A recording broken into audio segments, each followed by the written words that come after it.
청취자 여러분, 안녕하세요. 너무나도 자랑스러운 놀라운 우리 민족, 자랑스러운 한국인의 활약을 만나보는 시간입니다. 여러분, 오늘은 정말로 특별한 한 사나이의 이야기를 들려드리려고 합니다. 키는 167cm 정도로 그리 크지 않습니다. 체격도 떡 벌어진 거인의 모습이 아닙니다.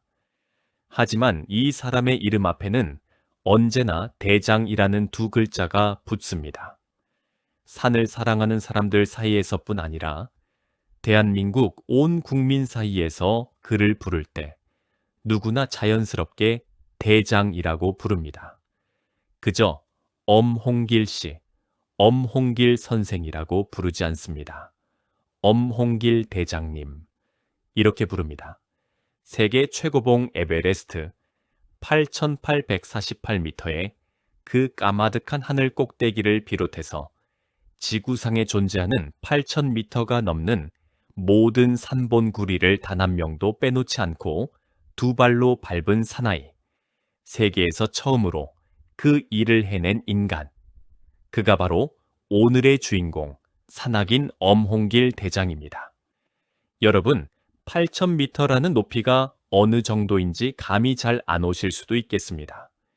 우리나라에서 가장 높은 산이 한라산이죠. 그 한라산의 높이가 1,950m입니다. 백두산이 2,744m입니다.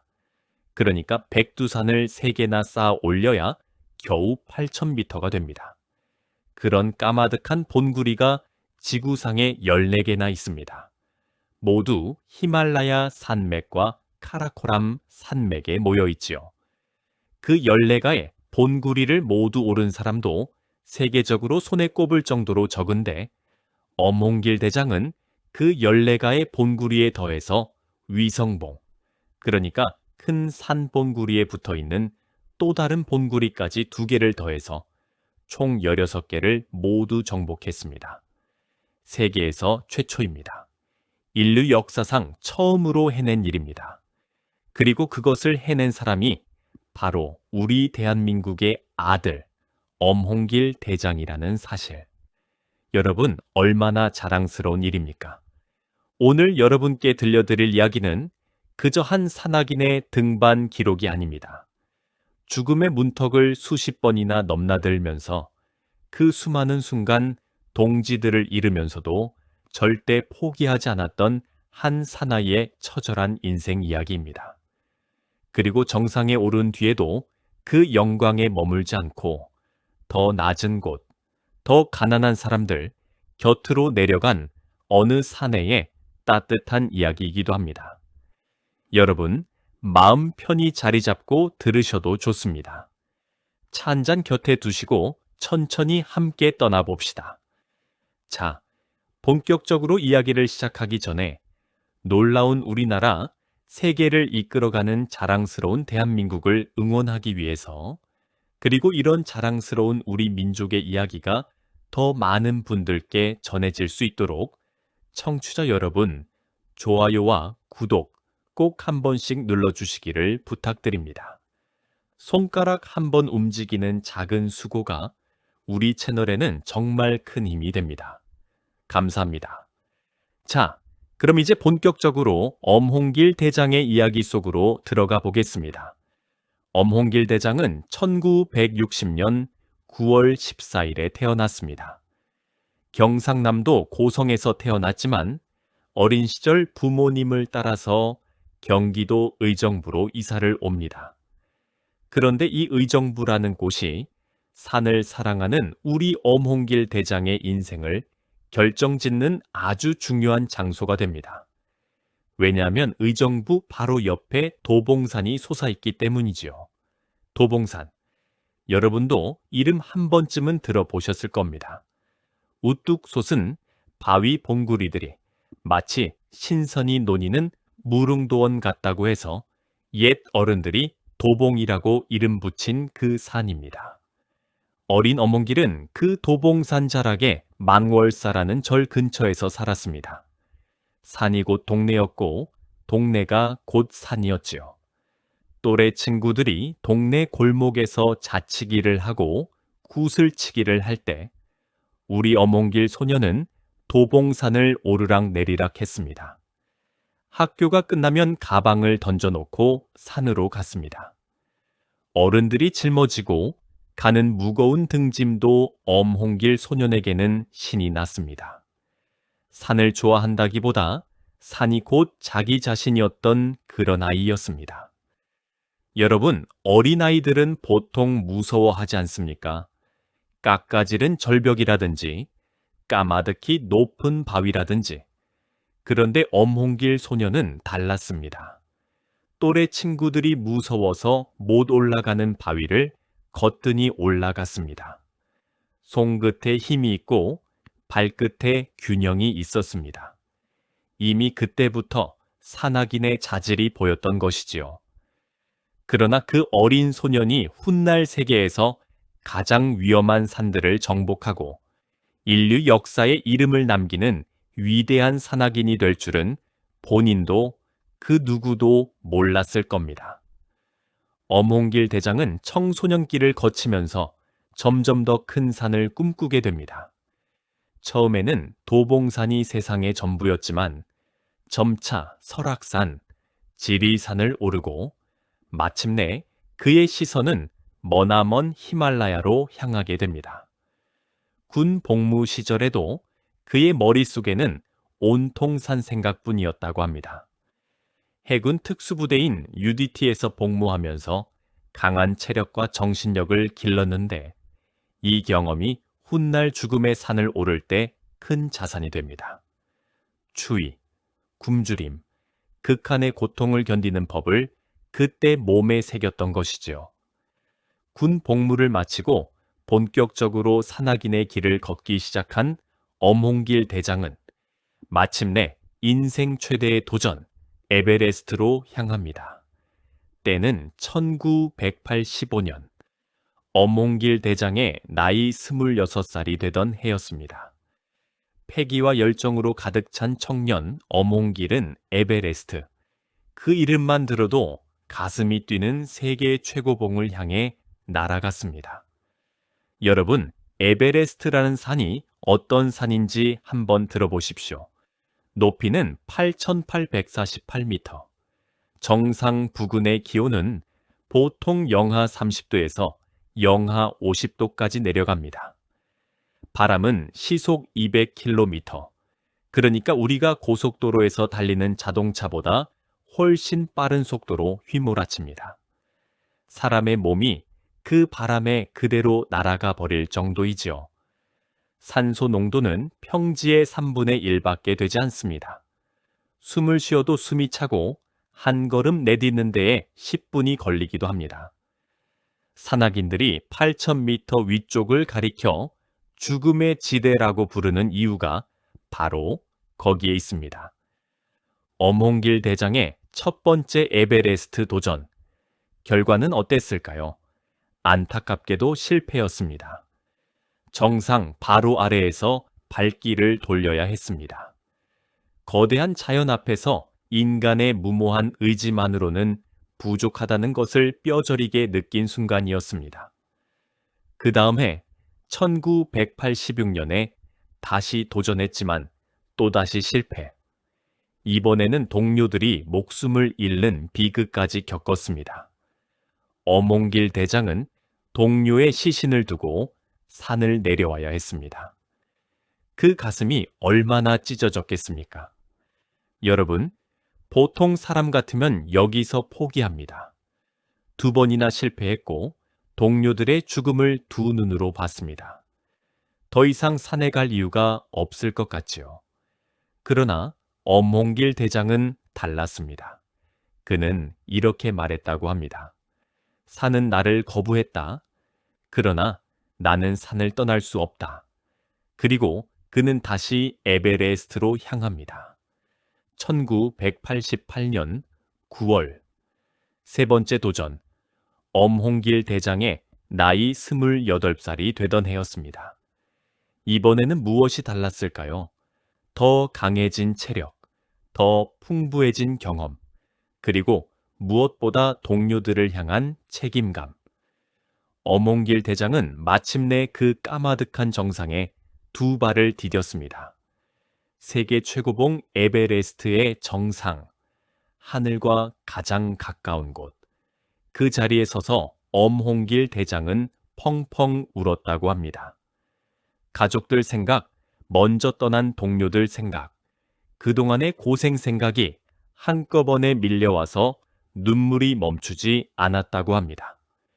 이 한 번의 성공으로 엄홍길 대장의 인생은 완전히 바뀌게 됩니다. 그러나 그것은 끝이 아니라 시작이었습니다. 한국인 최초의 에베레스트 등정자로 이름을 올린 엄홍길 대장은 이제 더 큰 꿈을 꾸기 시작합니다. 바로 14좌 완등, 즉 8,000m가 넘는 14개 본구리를 모두 오르겠다는 꿈이었습니다. 여러분, 14좌 완등이 얼마나 어려운 일인지 한번 생각해 보십시오. 에베레스트 한 본구리를 오르는 데에도 수많은 사람들이 목숨을 잃습니다. 그런데 그런 본구리를 14개나 모두 오르겠다고요. 그것도 한 번씩이라도. 인류 역사상 14좌를 모두 오른 사람은 1986년 이탈리아의 라인홀트 메스너를 시작으로 정말 손에 꼽을 정도로 적었습니다. 한 손, 두 손에 다 꼽을 정도였지요. 그만큼 어려운 일이었던 겁니다. 그러나 엄홍길 대장은 도전했습니다.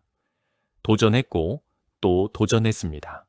한 본구리, 두 본구리, 세 본구리, 매번 죽음의 고비를 넘기면서 한 발 한 발 나아갔습니다. 1988년 에베레스트를 시작으로 1993년 초유, 1995년 마칼루, 마나슬루, 1996년 가셔브룸 1봉, 가셔브룸 2봉, 1997년 로체, 1998년 다울라기리, 1999년 안나푸르나, 그리고 난가 파르바트, 엄홍길 대장은 단 11년 만에 무려 11개의 8,000m급 본구리를 정복했습니다. 그리고 2000년에는 K2봉, 그러니까 카라코람 2봉을, 2001년에는 시샤 팡마와 브로드피크를 차례로 등정합니다. 마침내 1988년 에베레스트를 시작으로 14년 만인 2001년 엄홍길 대장은 세계 8,000m급 본구리 14개를 모두 정복하는 데 성공합니다. 한국인 최초, 아시아인 최초, 세계에서 8번째였습니다. 자랑스럽지 않습니까, 여러분? 우리 한국인이, 그것도 키 167cm의 작은 체구의 한국인이 세계의 거인들과 어깨를 나란히 했습니다. 아니, 그들을 뛰어넘었습니다. 왜냐하면 엄홍길 대장의 이야기는 거기서 끝나지 않았기 때문입니다. 자, 본격적으로 후반부 이야기로 넘어가기 전에 청취자 여러분, 다시 한번 부탁드립니다. 우리 한국인의 위대한 이야기, 자랑스러운 대한민국의 이야기가 더 멀리, 더 많은 분들께 전해질 수 있도록 좋아요 한번, 구독 한번 부탁드립니다. 어르신들의 작은 손길이 우리 채널에는 정말 큰 응원이 됩니다. 진심으로 감사드립니다. 이제 후반부 이야기로 들어가 보겠습니다. 14좌 완등이라는 위대한 업적을 이루고 난 뒤 엄홍길 대장의 가슴 한편에는 풀리지 않는 응어리가 있었습니다. 그것은 바로 함께했던 동료들에 대한 깊은 슬픔이었습니다. 산악인의 길은 영광스럽지만 동시에 가장 잔혹한 길이기도 합니다. 한 본구리를 오를 때마다 동료를 잃었다고 해도 과언이 아닙니다. 엄홍길 대장은 등반 기간 중 무려 10명에 가까운 동료들을 잃었습니다. 함께 라면을 끓여 먹고 같은 텐트에서 잠을 자고 서로의 안전을 책임지던 형제 같은 사람들을 한 명씩 산에 묻어야 했습니다. 그 중에서도 가장 가슴 아픈 일이 있었으니 바로 박무택 대원의 이야기입니다. 1996년 가셔부름 등반 때부터 엄홍길 대장과 함께했던 박무택 대원. 그는 엄홍길 대장에게 친동생 같은 존재였습니다. 함께 웃고 함께 고생하면서 십사좌 완등의 꿈을 같이 꿨던 동지였지요. 2004년 5월 박무택 대원은 다른 원정대와 함께 에베레스트에 올랐다가 정상을 정복하고 내려오는 길에 그만 조난을 당하고 맙니다. 강풍 속에서 산소가 떨어지고 동료들과 떨어지고 추위와 탈진으로 마침내 세상을 떠나고 말았습니다.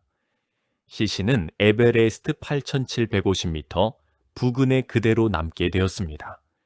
여러분, 8,000m급 산에서 누군가가 죽으면 시신을 수습한다는 것은 거의 불가능에 가깝습니다. 산소가 부족하고 기온은 영하 40도를 넘나들고 자기 한 몸도 가누기 힘든 그곳에서 시신을 들고 내려온다는 것은 정말 불가능에 가까운 일이지요. 그래서 에베레스트에는 지금도 수백 구의 시신이 그대로 안치되어 있다고 합니다. 산이 곧 무덤이 되는 것이지요. 그러나 엄홍길 대장은 결심했습니다. 내 동생 무태기를 그대로 둘 수 없다. 데리고 내려오겠다. 14좌를 모두 정복한 그가 다시 에베레스트로 향합니다. 이번에는 정상을 밟기 위해서가 아니라 동생을 데리고 내려오기 위해서였습니다. 2005년 엄홍길 대장은 휴먼 정대를 꾸려서 박무택 대원의 시신을 수습하기 위해 에베레스트로 향합니다. 영하 40도의 추위 속에서 산소가 부족한 죽음의 지대에서 무거운 시신을 지고 한 발 한 발 내려오는 그 길. 그것은 등반보다 100배는 더 힘든 길이었습니다. 결국 시신을 한국까지 모셔오지는 못했지만 안전한 장소로 옮겨서 정성스럽게 장례를 치러드릴 수 있었습니다. 엄홍길 대장은 그렇게 동생을 떠나보냈습니다. 이 이야기는 훗날 영화로도 만들어져서 많은 분들의 가슴을 울렸지요. 황정민이라는 배우가 엄홍길 대장 역할을 맡았던 그 영화 히말라야. 보신 분들도 많을 겁니다. 영화관에서 펑펑 울었다는 어르신들이 정말 많았습니다. 이렇게 동료를 잃은 슬픔을 가슴에 묻고도 엄홍길 대장의 도전은 멈추지 않았습니다. 사실 14좌만 완등해도 충분히 위대한 업적입니다.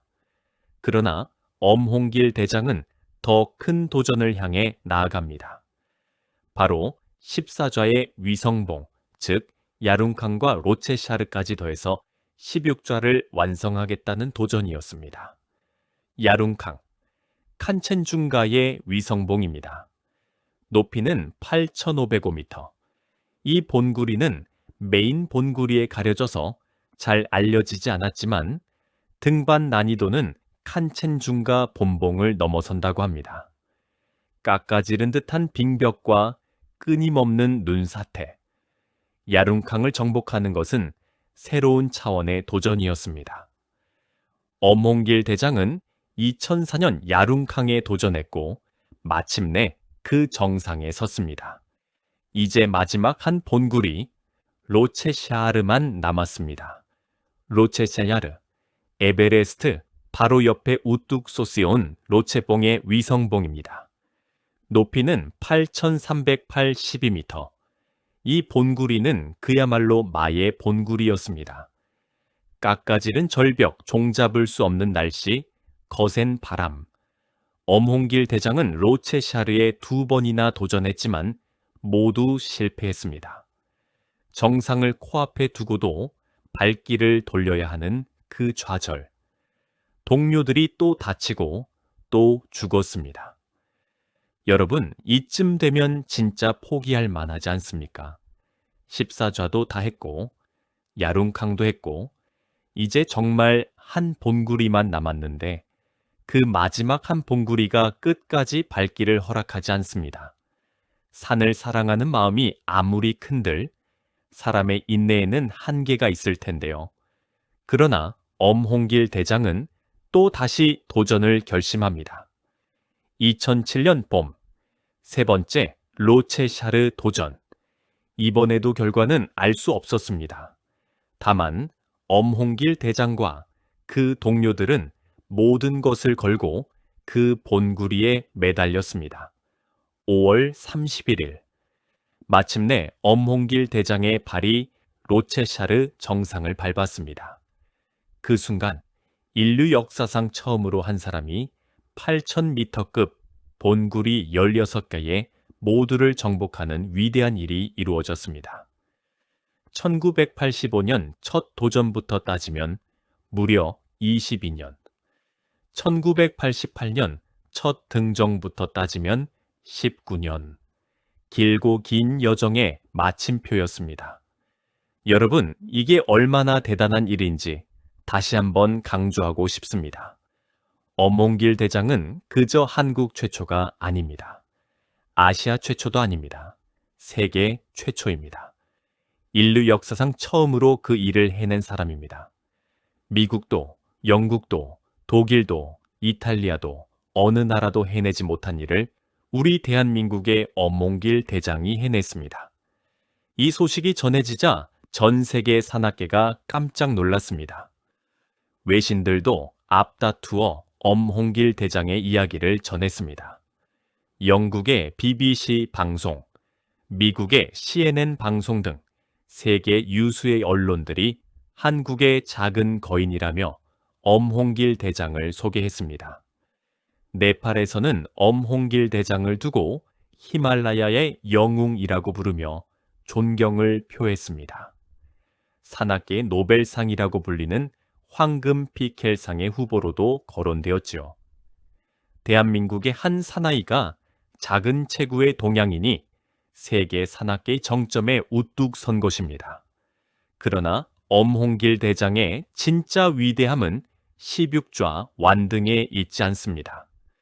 그 위대한 업적을 이루고 난 뒤 그가 어떤 길을 걸었는지를 보면 우리는 진짜 감동을 받게 됩니다.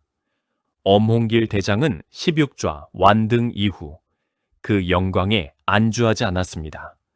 그는 이렇게 말했습니다. 산이 나에게 모든 것을 주었다.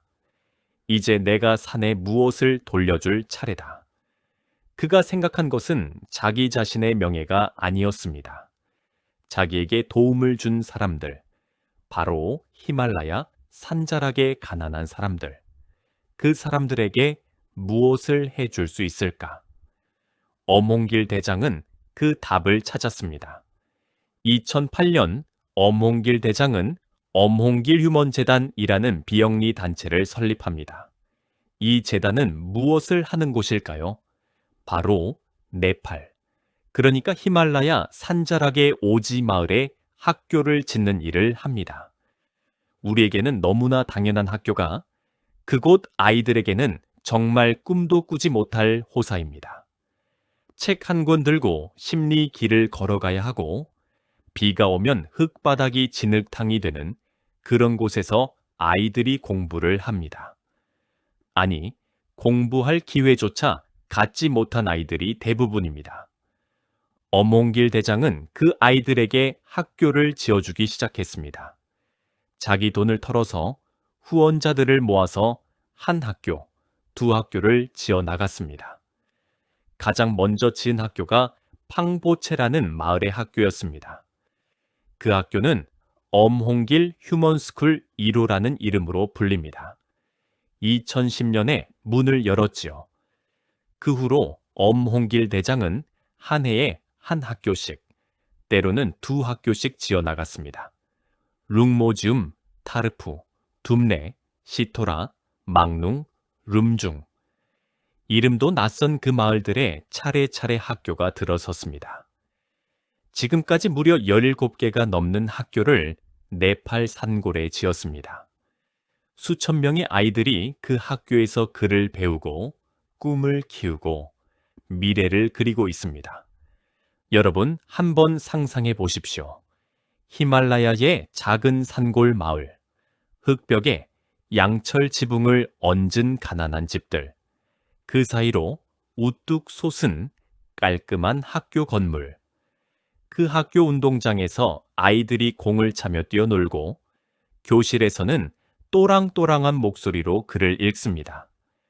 그 학교 한쪽에는 작은 글씨로 이렇게 쓰여 있습니다. 엄홍길 휴먼스쿨, 한국에서 온 산악인이 지은 학교라는 뜻이지요. 그 마을 사람들에게 한국은 어떤 나라일까요? 멀고 먼 동쪽 끝에 있는, 그렇지만 너무나 따뜻한 사람이 사는 나라. 그 한국이라는 나라가 우리 아이들에게 학교를 지어줬다고. 그 한국에서 온 엄홍길 대장님이 우리 마을의 사람답게 살 수 있는 길을 열어줬다고. 그 마을 사람들의 마음속에 한국은 그렇게 새겨져 있습니다. 이게 바로 진짜 국위선양이지 않겠습니까? 자기 나라의 깃발을 산 정상에 꽂는 것도 자랑스러운 일이지만 가난한 사람들의 마음속에 자기 나라를 심어 놓는 것, 그것이 진짜 위대한 국가 사랑이 아니겠습니까? 엄몽길 대장은 또한 후배 산악인들을 키우는 일에도 정성을 쏟고 있습니다.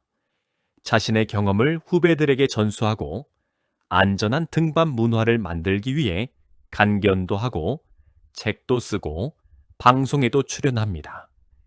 우리 청소년들에게 도전 정신을 심어주기 위해서 학교나 청소년 단체를 찾아가서 간견도 자주 합니다. 엄홍길 대장이 즐겨하는 말이 있습니다. 내려오기 위해 올라간다. 무슨 뜻일까요?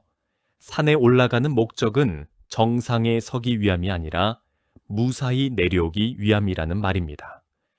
정상에서의 한순간을 위해 모든 것을 거는 것이 아니라 가족이 기다리는 집으로 살아 돌아오기 위해 산을 오른다. 그것이 진정한 산악인의 자세라는 말이지요. 이 말은 비단 산에만 적용되는 것이 아닙니다. 우리 인생도 마찬가지입니다. 청취자 여러분도 그동안 얼마나 많은 산을 오르셨습니까? 자식들 키우는 산, 살림 살아가는 산, 어려운 시절 견뎌내는 산. 그 모든 산을 오르신 것은 정상에 서기 위해서가 아니라 무사히 내려와서 사랑하는 가족과 함께 오순도순 살아가기 위함이 아니었습니까? 엄홍길 대장의 그 말은 우리 모두의 인생 철학이기도 합니다. 지금 엄홍길 대장은 66살에 적지 않은 나이입니다. 하지만 여전히 정정합니다. 여전히 산을 사랑합니다. 여전히 네팔의 아이들을 사랑합니다. 그리고 여전히 후배들을 키우고 간견을 다니고 책을 씁니다. 인생 자체가 살아있는 등반인 것이지요. 자, 이제 오늘 이야기를 정리해 드리기 전에 청취자 여러분, 마지막으로 한 번만 더 부탁드립니다. 놀라운 우리나라, 세계를 이끌어가는 자랑스러운 대한민국, 그리고 엄홍길 대장님 같은 위대한 한국인의 이야기가 더 많은 분들께 전해질 수 있도록 좋아요와 구독 꼭 부탁드립니다. 어르신들의 손가락 한 번이 우리 채널을 살리는 큰 힘이 됩니다. 정말 감사드립니다. 자, 그럼 오늘 이야기를 한번 정리해 보겠습니다. 오늘 우리는 산악인 엄홍길 대장의 이야기를 함께 들었습니다. 1960년 경상남도 고성에서 태어나 어린 시절 의정부 도봉산 자락에서 자라면서 산과 하나가 된 사나이. 군 복무 시절 해군 특수부대에서 단련된 강한 체력과 정신력으로 무장한 사나이. 1985년 첫 에베레스트 도전을 시작으로 두 번의 실패와 동료의 죽음을 견디고 1988년 마침내 에베레스트 정상에 섰던 사나이. 그 후 13년에 걸쳐서 8,000m급 본구리 14개를 모두 정복하고 거기에 그치지 않고 위성봉 2개를 더해서 16좌라는 인류 역사상 최초의 위협을 이뤄낸 사나이. 1985년 첫 도전부터 따지면 22년이라는 긴 세월 동안 단 한 번도 포기하지 않고 도전, 또 도전을 거듭했던 사나이. 그 위대한 여정 가운데 사랑하는 동료들을 산에 묻어야 했던 슬픈 사나이. 박무택이라는 친동생 같은 동지의 시신을 수습하기 위해 다시 에베레스트에 올랐던 의리의 사나이. 그 슬픔을 가슴에 묻고도 끝까지 마지막 본구리 로체샤르를 정복해낸 끈기의 사나이. 그리고 정상에 오르고 난 뒤에도 그 영광에 머물지 않고 가난한 네팔 산골 마을에 학교를 지어주는 사나이. 17개가 넘는 학교를 짓고 수천 명의 아이들에게 꿈과 미래를 선물한 사나이. 산이 준 것을 산에 돌려준다. 라는 신념으로 평생을 살아가고 있는 사나이. 그가 바로 우리 대한민국의 자랑, 엄홍길 대장입니다. 여러분, 엄홍길 대장의 이야기가 우리에게 주는 교훈은 무엇일까요? 첫째, 포기하지 않는 정신입니다. 2번 실패했다고 포기했더라면, 동료가 죽었다고 포기했더라면, 우리는 오늘 이런 위대한 한국인을 만나지 못했을 것입니다. 도전, 또 도전.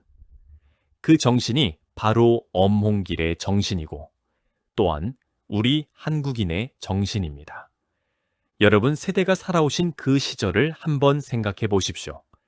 전쟁의 잿더미에서 일어나 보릿고개를 견디고 자식들 키워내고 오늘날 이 자랑스러운 대한민국을 만들어내신 그 세대가 바로 청취자 여러분입니다. 여러분의 그 인내와 끈기, 그 도전 정신이 바로 엄홍길 대장의 정신과 같은 것입니다. 어쩌면 엄홍길 대장이 그토록 강한 사람이 될 수 있었던 것도 청취자 여러분과 같은 부모 세대 밑에서 자랐기 때문이 아닐까요? 둘째, 동료를 사랑하는 마음입니다. 엄홍길 대장이 진정으로 위대한 이유는 16좌 완등 때문이 아니라 떠난 동료를 잊지 않고 다시 그 위험한 산으로 돌아갔기 때문입니다. 의리, 인정, 동지애. 우리 한국인이 가장 소중하게 여기는 그 마음을 엄홍길 대장은 행동으로 보여줬습니다. 셋째, 베풀 줄 아는 마음입니다.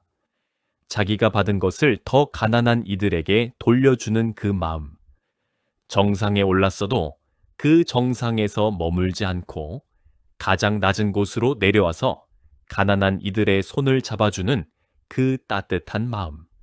그것이 바로 엄홍길 대장의 진짜 위대함입니다. 청취자 여러분, 우리는 자랑스러워해야 합니다. 우리 한국인 가운데 이런 위대한 사람이 있다는 것을, 우리 민족 가운데 이런 인류 최초의 업적을 이룬 사람이 있다는 것을, 그리고 우리 대한민국이 그런 사람을 길러낸 나라라는 것을. 엄홍길 대장님은 자주 이렇게 말씀하십니다. 산이 거기에 있어서 오른다. 어찌 보면 평범한 말이지만 거기에는 깊은 철학이 담겨 있습니다. 인생은 거기에 있는 산을 오르는 일입니다. 그 산이 작든 크든 쉽든 어렵든 우리는 매일매일 우리 앞에 놓인 산을 오릅니다. 청취자 여러분도 지금 이 시간 각자의 산을 오르고 계실 겁니다. 건강의 산, 가족의 산, 외로움의 산, 살림의 산. 각자의 산이 다 다릅니다. 엄홍길 대장처럼 포기하지 마십시오. 한 걸음 한 걸음 천천히 오르십시오. 동료를, 가족을, 이웃을 사랑하면서 함께 오르십시오. 그리고 오르고 난 뒤에는 베풀 줄 아는 마음을 잊지 마십시오. 그것이 바로 엄홍길 대장의 인생이 우리에게 가르쳐주는 가장 큰 지혜입니다. 대한민국이 이렇게 위대한 나라가 된 것은 결코 우연이 아닙니다. 엄홍길 대장 같은 도전 정신과 의리와 사랑을 지닌 사람들이 한 분 한 분 모여서 만들어낸 결과입니다. 그리고 그런 자랑스러운 한국인들 가운데 청취자 여러분도 분명히 포함되어 있습니다.